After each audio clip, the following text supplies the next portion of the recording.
Decoding DX is proud to be supported by AMBOSS, a medical education platform with an expansive resource library and USMLE-style question bank. All right, welcome to Decoding DX. Thank you for joining us on this next episode. We have an awesome case today, and our discussants today are Uzair Mahmoud and Fernanda Rivas. So we're so excited to have you guys here. I'll have you introduce yourself, tell us your name, where you're at in training, and something about you that does not involve medicine. Hi, everyone. My name is Uzair Mahmoud. I'm a third-year internal medicine resident at KU, and I'll be starting my cardiology fellowship starting this July. Outside of medicine, I recently started rock climbing, and I'm struggling, but I love it. So I would highly recommend to all of you guys to start indoor rock climbing. And my name is Fernanda Rivas. I'm an MS3 at KU, and something about me that is not related to medicine at all is that I'm a huge tabletop gamer. I have a couple hundred board games, and I kind of love playing it on weekends and with friends and things like that. Thank you both for being on with us tonight.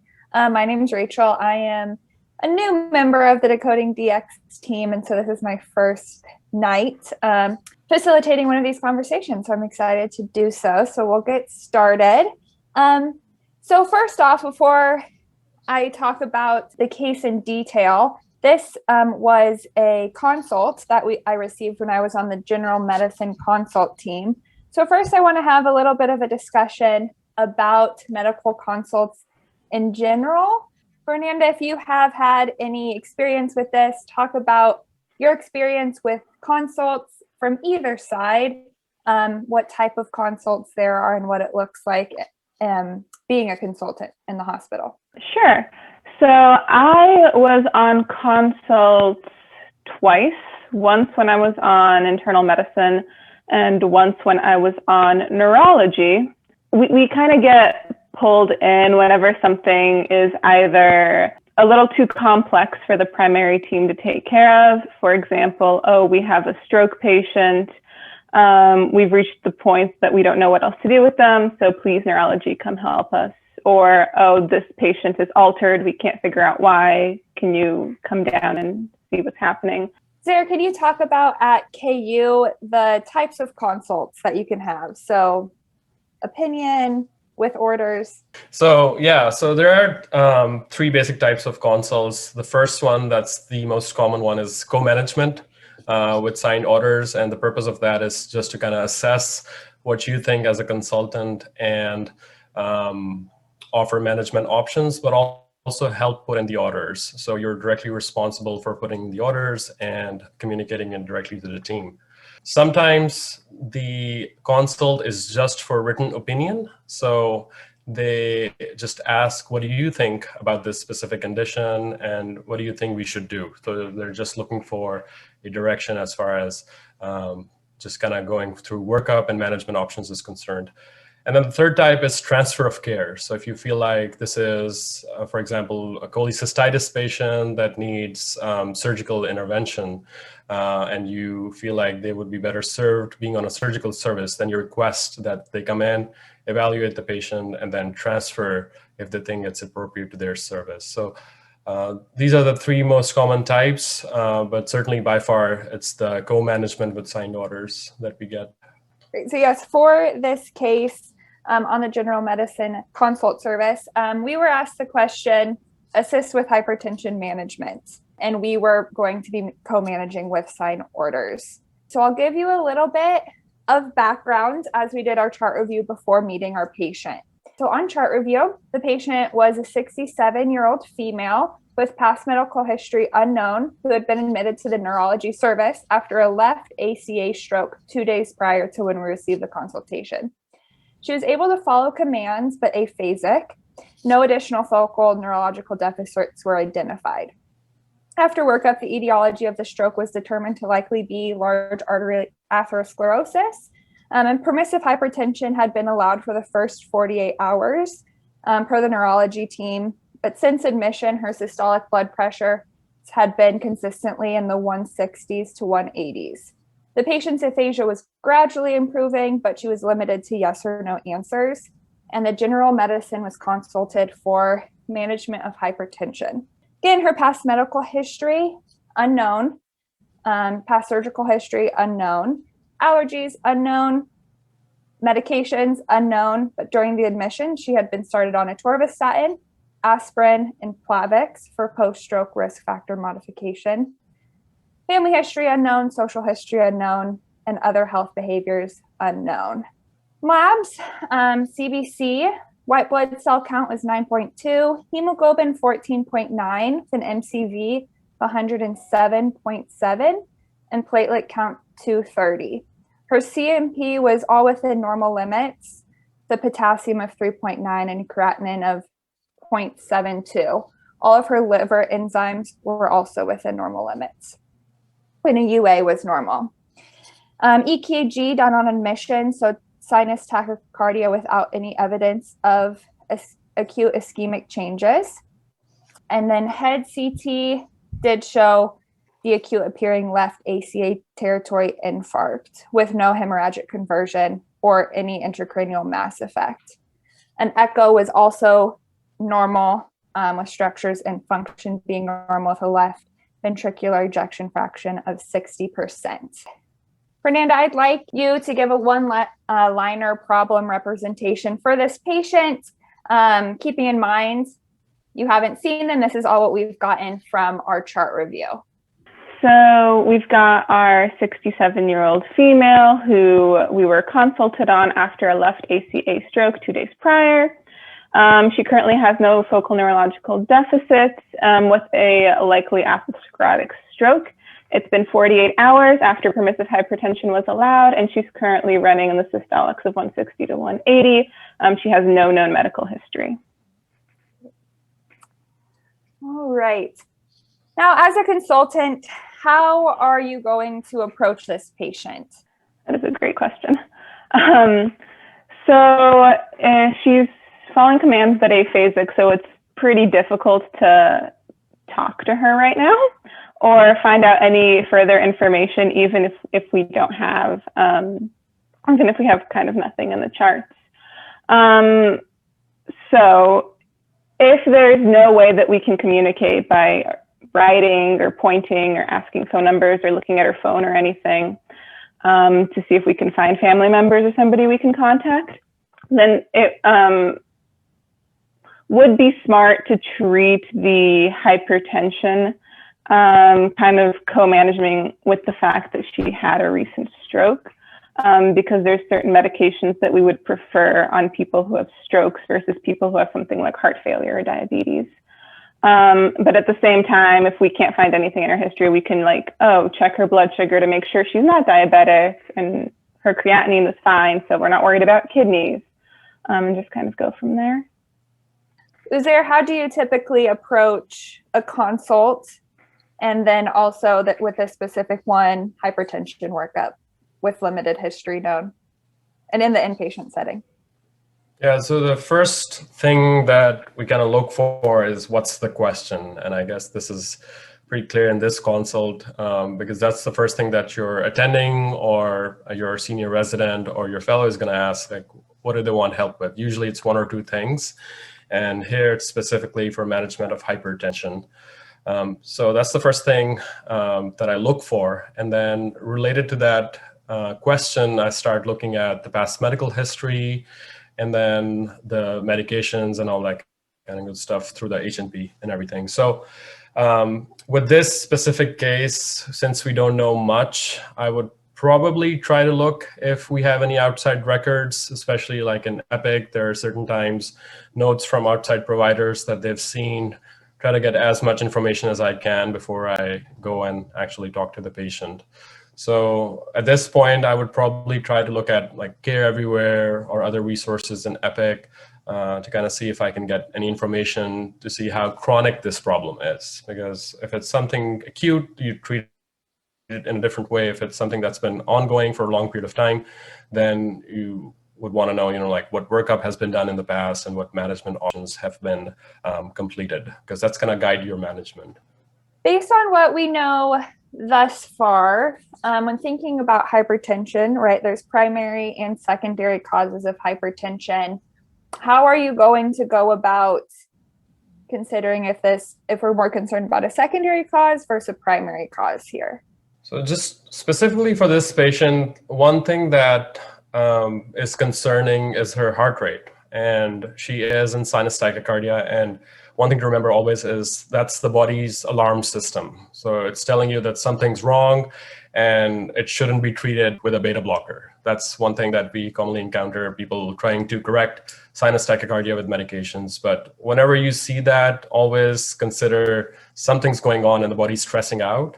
So I would want to know what's causing her to be in sinus tach, whether it's pain, whether it's anxiety, whether it's depression, but because certainly all of those things can shoot your blood pressure up. And if you fix the underlying problem, that's going to correct the blood pressure. And in that case, you don't need any specific medications for that. So in this case, I think history would help a lot, and just kind of asking her how she's feeling, if she's again in pain, if she has been running a fever or stuff like that. So vital signs, all that kind of good stuff, because I'm trying to figure out whether this is essential or primary hypertension, or this is secondary to an underlying medical condition that needs to be corrected, and the blood pressure will just correct on its own. So learning more about the patient, we did our initial interview with the patient. And again, she was able to answer yes or no questions, shaking her head, and then also writing. She did have a whiteboard in the room with her that she was able to use. So she denied any previous diagnosis of hypertension, nor had she been on any antihypertensive medications, although she had not been to a physician in over a decade. She shook her head no to when asked if she had any headache currently, vision changes, abdominal pain, heart palpitations, shortness of breath, chest pain, or changes in appetite. Although she did shake her head yes to nausea, diarrhea, anxiety, and difficulty sleeping during her stay. She was oriented to person, but not time or place. She shook her head yes to alcohol use, and then again to daily alcohol use. When asked if she could say how many drinks she had per day, she held up 4 fingers. She also shook her head yes to recreational drug use, indicating yes to amphetamines and opioids, and no to cocaine or hallucinogens. On physical exam, pertinent positives included blood pressures, with the low being 105/75 and her high over the past 24-hour period, 181/91. Her heart rate ranged from 81 to 112 over the past 24 hours. All other vital signs were within normal limits. Generally, she was quite fidgety, restless in her hospital bed.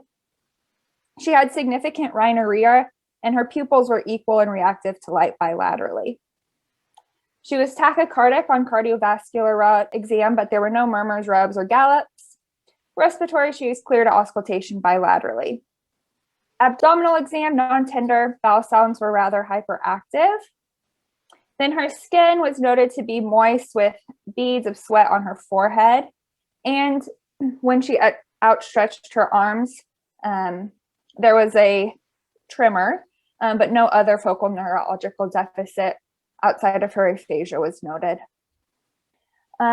So Fernanda, I'll direct this question to you. Based on this physical exam and other history, what comes to mind on your differential, and what are you concerned about? So the first thing that kind of immediately comes to mind in a woman who's been having at least 4 drinks a day and is 2 days after a surgery and having some sympathetic issues is alcohol withdrawal. And then because we're kind of in that 2-day period, and I'm just concerned about her seizing. Mm-hmm. What would your next steps be, or what would you want to do next? So because we kind of already did the physical exam, I, off the top of my head, can't remember what the score is called, but she might qualify for getting some benzos to make sure she doesn't seize. Zara, do you have anything to add to what you're thinking about this patient? The scores, you're absolutely right. We should be concerned about that since she has a significant history of alcohol intake. And as you're saying, she's 48 hours out of that window. And this is certainly the time for somebody to develop seizures and stuff. So with this, like autonomic hyperactivity that she's exhibiting with the fast heart rate, the tremulousness, the sweating, I would be concerned about that as well. And the score that you were talking about, we have different names for it. So if you're working at the VA hospital, it's called the CWA score. It stands for something like Clinical Institute Withdrawal Assessment Scale. But if you're at KU, it's sometimes called the AWAS scale, which is the Alcohol Withdrawal Assessment Scale. So certainly putting her on something like that for monitoring, and this is what's called symptom triggered treatment. So basically you're watching for certain signs that are commonly seen in people who are withdrawing. And it's like 7 or 8 items. It incorporates vital signs. It incorporates all the autonomic stuff like tremulousness, hallucinations, sweating, tachycardia, blood pressure, orientation questions, and they score them. And then if they meet a certain score, then they get the medication for helping with withdrawal and stuff. So that's one approach that you can go for, and that's the most common approach that you'll see in the hospital. People who are concerned for alcohol withdrawal, they usually put them on a CWA monitoring, and the nurses know how to go in and do all of these scales, and they score them, and then they have medications available. But an important point to ask at this point would be to assess for severe alcohol withdrawal in the past. So, like severe alcohol withdrawal would be someone who's had withdrawal seizures in the past, or who's had DTs or delirium tremens in the past, or somebody who's just been admitted to the ICU. They don't know for sure why, but they said, yeah, well, like I was in the ICU, I was intubated. So that would make you think, like this person is at risk for severe complications. And in that case, usually we take a different approach, and more aggressive approach to treating those patients. Great, thank you. Are there any additional labs or anything else you'd be interested in at this time? I would want to see what her TSH is, because like a lot of things that she's exhibiting, fast heart rate, blood pressure, sweating, tremors, you would want to make sure that you're not missing any organic causes before you make that diagnosis of alcohol withdrawal. So that would be one thing that I would want to know. If the TSH is suppressed, then we have something called a reflex to free T4, just to kind of make sure that this is hyperthyroidism. So that would be one thing. Her potassium technically is within normal range, but if anyone of you has rotated at KU or any other hospital, less than 4 is what freaks everybody out, and it's like hypokalemia, even though 3.5 is the lower limit of normal. So in that case, you would want to know what the magnesium level is, because low magnesium can certainly drive low potassium, and no matter how much you replace the potassium, it's not going to get better unless you replace that magnesium. So on further labs, we ended up getting a folate level that was 3.4 and B12 162 with a methylamonic acid of 0.10, the normal limits. Homocysteine was greater than 50. We did get a urine drug screen, and it was positive for amphetamines and opiates, negative for barbiturates, cannabinoids, and cocaine.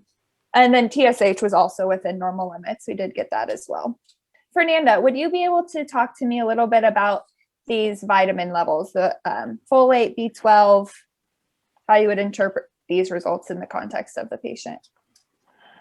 So I'm not 100% sure on what the normal folate is, but that's low. I'm pretty sure that's low. B12 is definitely low.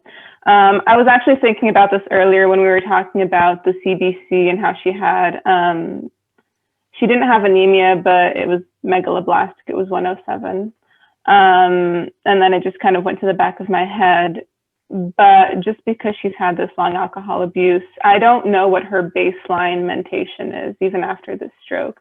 So there's a possibility that she was already having some side effects from having such low vitamins. Is there anything that you think about or what you'd want to do? Yeah, everything what she said was absolutely correct.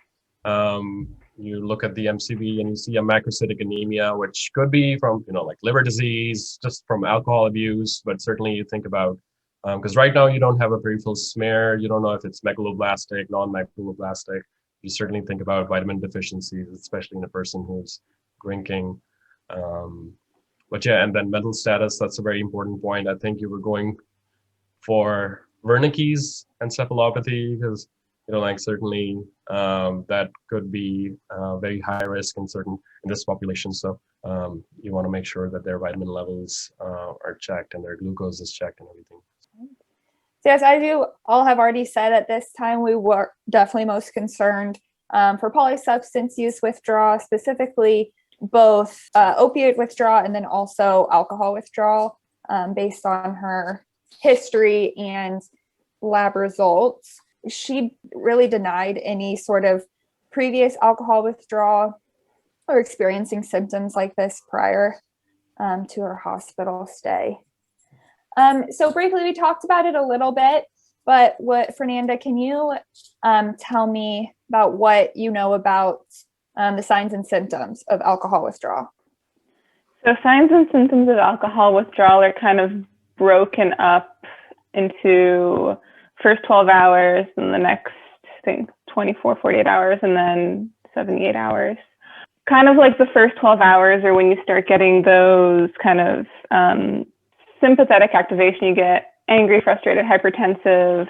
And then as you go on, you start to get shaky, seizures. DT happens at around the third 48 to 72 hours. It's just kind of activation of the sympathetic system. I kind of like to think about it as alcohol is a downer. And once you take the alcohol away, your body was just kind of used to having kind of being in a depressed state, so that when I'm not explaining this very well. I'm sorry. You're absolutely right. You're hitting the right points, like autonomic hyperactivity, and everything you're saying is absolutely correct. This is the body used to all that inhibition from alcohol, and then suddenly you take that away and the body goes into overdrive and it's freaking out, basically. Then with alcohol withdrawal, why is it so important to recognize, Fernanda? Because if they go into severe withdrawal and end up in having DT, delirium tremens, it's got a pretty high mortality rate if you don't do anything about it. It used to be as high as, there used to be like 36 or 40% mortality with delirium tremens. But now, I guess, I saw a paper recently with all this early detection and management. It's gone down to less than 5%. But again, this is because we've made all these algorithms to detect it earlier and treat it. But previously, yes, absolutely, 20 to 30% mortality, which is very high for any medical condition. So with our patient, neurology had consulted us kind of on the tail end of what they expected to be her hospital stay. She had stabilized in regards to her stroke, and had already had a rehab consult to come see her for placement for inpatient rehabilitation. Now, knowing this, that we are concerned about alcohol withdrawal, Fernanda, what would be your disposition? Or I guess, would you want her to continue on to go to her inpatient rehab, or what would you want to do? So I don't know what the full scope of inpatient rehab is, but I would personally feel much more comfortable admitting the patient probably to the internal medicine service for continued monitoring with the CWA, or I guess we're at KU, so the AWA. Just because, again, she is at that 48 hours post-hospitalization, which is the highest time frame or risk for DT. Yeah, so that is also what we recommended, to at least get her started on her management for her alcohol withdrawal. We initiated the protocol. So we, again, at KU, we do use the Alcohol Withdrawal Assessment Scoring System, or AWAS. So that was initiated, and her initial score was 14. Zara, would you be able to take us through a little bit of what the AWAS protocol is, what nursing staff does, who's responsible for what, at least at KU and in your experience? Yeah, so AWAS, like you said, is the alcohol withdrawal assessment scale or score, and it's I think it's 7 to 8 items that they monitor on a regular basis. It incorporates their vital signs, like we talked about, and also their symptoms and orientation. So they, like look for tremulousness, tachycardia, sweating, nausea, orientation questions, and those are pretty standard questions so that it's standardized all over. It's like, who are you and where are you at? And usually the nursing staff, they ask like, who am I? So it kind of tells them what their mental status is, because that's what you're going to lose when you go into DTs. That's the main difference between just basically withdrawing, like having autonomic hyperactivity versus DTs. It's going to be your altered mental status or altered sensorium. So you want to watch for that. And then this score based off of those 7 to 8 parameters. I think the cutoff for KU that we use for medication is 11 or more. At certain places, it's 12 or more.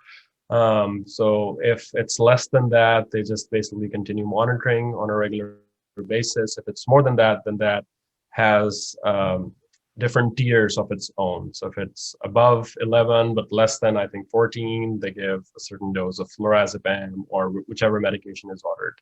And then if it's more than that, then they give a higher dose. So it's kind of like a symptom triggered management strategy, and that's how you go with it. So can you talk a little bit more, if you're able, about treatment of alcohol withdrawal? So the specific regimens, what you use. You've talked a little bit about symptom triggered. Are there other regimens that you know of? Fernanda, you can start. So I can't speak much about this, but I can tell you that kind of the two main strategies that we have is benzos with kind of Ativan as the one that we use at KU most often.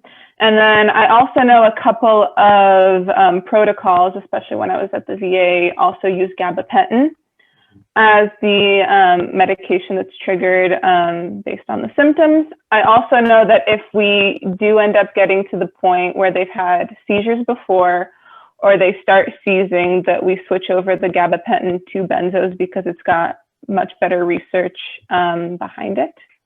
But I don't know what other strategies we'd employ for somebody going through withdrawal without using symptom triggered, or maybe if they've just had DT in the past, then we just put them on a basic dose of benzos. So have you had any experience with various protocols? Yeah, absolutely. So the protocol that you mentioned, Fernanda, was the SIVA protocol, which we were talking about, is symptom triggered. So you just basically watch them, and if they require something, you give it to them. And then when it comes to medications, it's basically you have to decide what their other issues are. So if somebody has liver dysfunction from alcohol abuse, you would want to choose a different regimen compared to somebody who does not have liver dysfunction. And I'll talk more about it. And then the other important thing at this point is to just kind of ask the patient if they have a history of benzo abuse in the past, because that would point towards maybe going more towards the benzo sparing protocol, because you don't want to give something back to them that they've been struggling with in the past. The other strategy is just a scheduled treatment regimen instead of a symptom triggered. So a scheduled treatment regimen would be for somebody who's very high risk for seizures. And that would be somebody who's had withdrawal seizures in the past. That's the biggest risk factor for having a severe withdrawal this time. It's just having a past history of it. So oftentimes you'll see that they are on SIVA protocol, but they're also on scheduled lorazepam.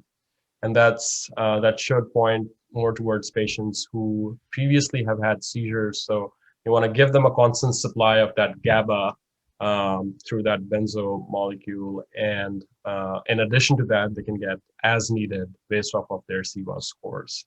So those are kind of the two main things we use in the inpatient setting: a scheduled one based off of their previous history, or a symptom triggered one.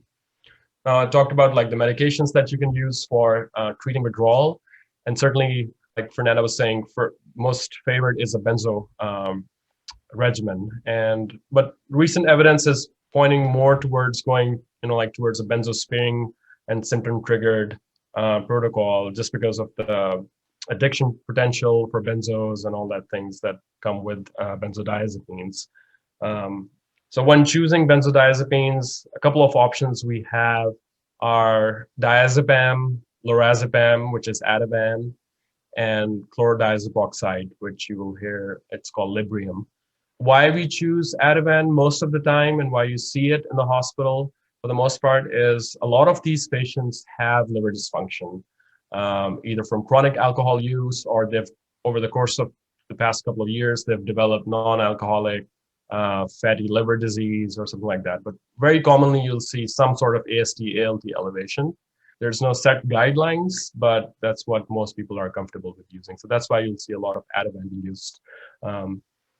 Now, the benzo-sparing protocol is great because once you start them on gabapentin, which takes care of their cravings, you can continue that outpatient once they leave the hospital, and that takes care of their cravings and helps with sobriety even after discharge. In that protocol, it's usually gabapentin to take care of the withdrawal side of symptoms, and then clonidine to help take care of the hemodynamic part. So if somebody is becoming hypertensive or tachycardic, clonidine is going to help with that. But it's usually a combination of gabapentin and clonidine for the benzo-sparing protocol.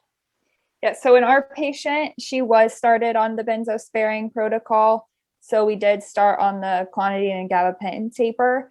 And then there was also Ativan 1 milligram available if she had a score greater than 6. Knowing that this is the protocol that we went ahead with, benzo-sparing, so again, the clonidine and gabapentin, what at this point would you want to do about the hypertension?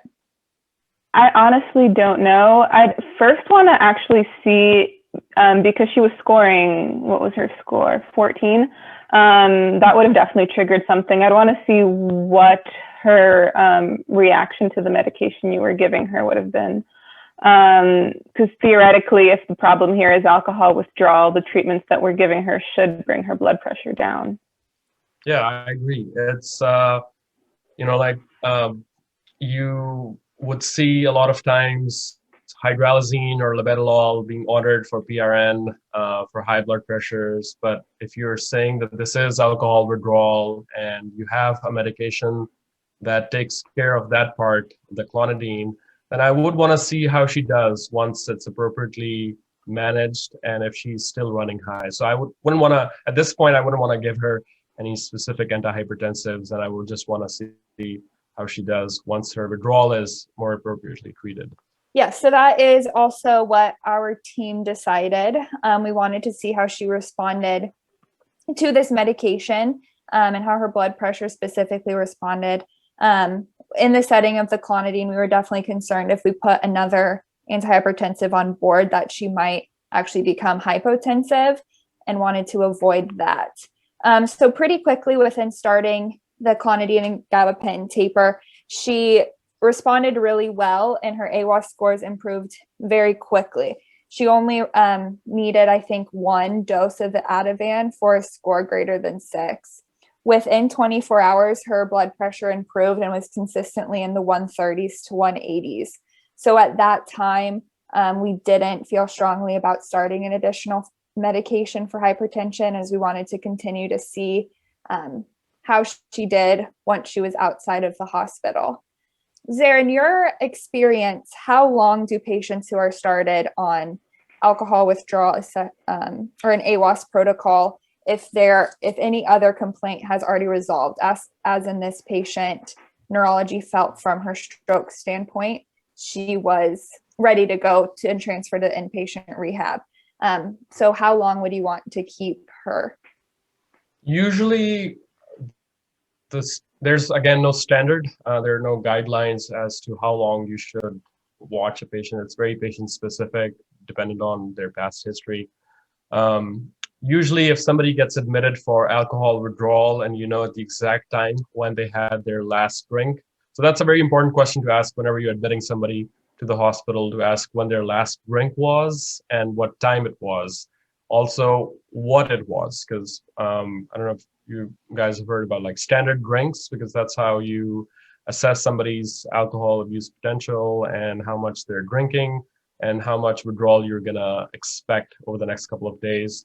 But usually the standard we have kind of come up with at KU or VA is if somebody does not have a history of severe withdrawal, no history of withdrawal seizures or DTs, we watch them at least for 48 hours, because like Fernanda was saying initially, this is when you'll see the seizures for the most part in the first 24 to 48 hours. So if, like if somebody is scoring less than 5 or less than 6 on their CWAS, it's been at least 48 hours since their last drink and they feel okay.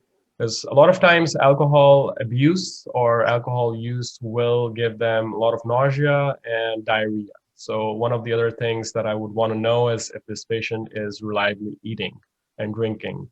So if they have good PO intake, their hemodynamics are stable, it's been 48 hours since the last drink, and they're scoring less than 6 or 5 on their CWAS scale, then and they have no history of prior DTs or withdrawal seizures, I would be comfortable discharging at that point.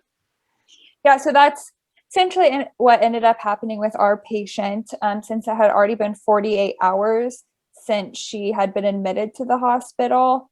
And she did say that her last drink was the day of her stroke. So it had been 48 hours and she was improving. We watched her for about another 24 hours. Once her AWAS score was less than 6, and she was consistently less than 6 for 24 hours. And then at that time, we were able to transfer her to the inpatient rehab center. Also, we did keep an eye to see if she had any worsening symptoms of opioid withdrawal. But there was no intervention specifically for that needed, as her symptoms, including the rhinorrhea and hyperactive bowel sounds, improved with clonidine and gabapentin, as did most of her symptoms. So then I was able to look, and the patient did do well at the inpatient rehab center and was able to discharge home after a pretty brief stay at the inpatient rehab center. So I'd like to hear from both of you after reviewing this case, big takeaways that you have from this discussion. Sure. This is a kind of a takeaway from this discussion and some other patient management that I've seen in the hospital as a consult team. It's that sometimes you're consulted for one thing, but you kind of have to always take a bigger look at the patient and actually see what the problem here is. Because if we just gone in and saw that she had hypertension and just treated her hypertension, something very bad could have happened to her. And it's important that we don't kind of lose the forest for the trees. Absolutely. I agree 100% with that. Sometimes we're super focused, especially if you're a subspecialty consultant service. Like if you're cardiology or nephrology, you're just focused on your system and you want to treat that system, but you don't look at the patient in a holistic way. So certainly history and physical, absolutely. With all the imaging, with all the labs we have, it's all going to be guided by your history and physical. So that's very important. I think at this point, I do want to mention one thing which is important for any profession, regardless of which specialty you go into, is what's going to be the patient's course after their discharge. So as a physician, you've managed them inpatient, but if they don't have a stable support system or if they don't have a stable environment, they're going to start drinking again. They're going to be back. So it's very important to kind of think about those kind of things as well. Ask them, whom they're living with, what triggers their alcohol use specifically, but also to offer them rehab resources, because that's the thing that's going to keep them out of the hospital. So regardless of which specialty you're in, it's always nice to focus on what's going to keep that patient out of the hospital in the future. So that's also one thing that you want to ask before you discharge them. Offer them rehab resources. And I think that's now a quality metric. You get dinged if you don't ask somebody who has known alcohol use about rehab resources. Well, I appreciate both of you being willing to join our discussion tonight. I thought it was good and a nice reminder, again, like you all have said, that the chief complaint or the consult reason might be totally different than what you end up getting. And withdrawal is always something to keep in the back of your mind for any patient, especially if you have unknown social history or if there's any concern of a substance use history. Thank you so much for having me. And I think this is a very important topic. You'll see this. If you're going into medicine, this is what you're going to be treating as an intern 60% of the time. So it's very important for anybody, any service, to be aware of this issue. It's very prevalent. But yeah, great discussion. Very important.